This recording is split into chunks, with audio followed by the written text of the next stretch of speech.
بسم اللہ الرحمن الرحیم۔ السلام علیکم ورحمۃ اللہ وبرکاتہ۔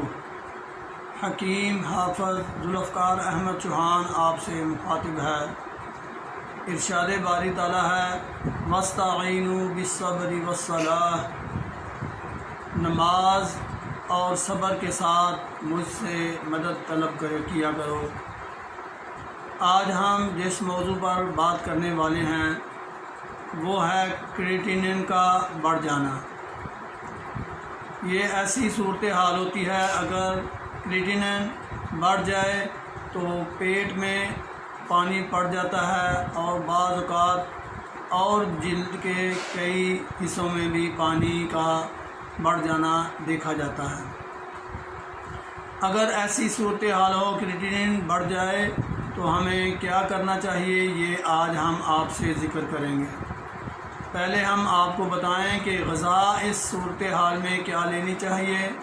اس صورتحال میں غذا کے طور پر سبزیاں، خاص طور پر کدو، ٹینڈے، شلجم، گاجر، کھیرا، مولی، پیٹھا، چقندر، یہ ایسی سبزیاں ہیں کہ آپ ان کو ابال کر اس کا پانی مریض کو پلایا کریں۔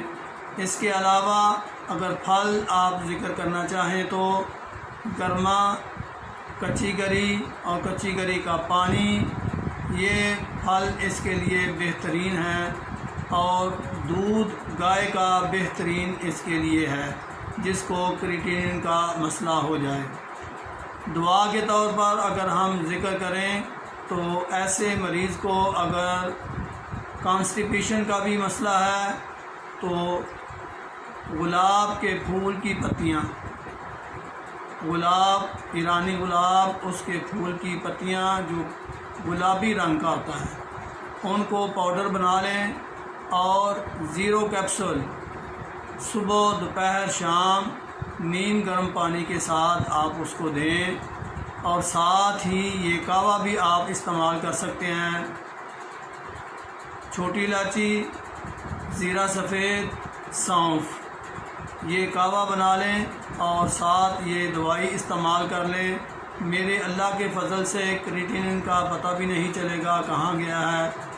ہاں جی، پھلوں میں ایک اور چیز میں اضافہ کرنا چاہتا ہوں، اگر گولڈن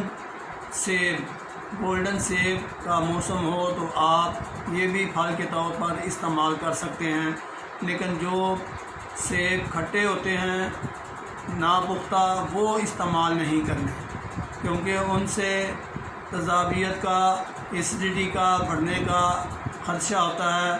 تو میں جو ذکر کر رہا ہوں گولڈن سیب، وہی آپ استعمال کر سکتے ہیں۔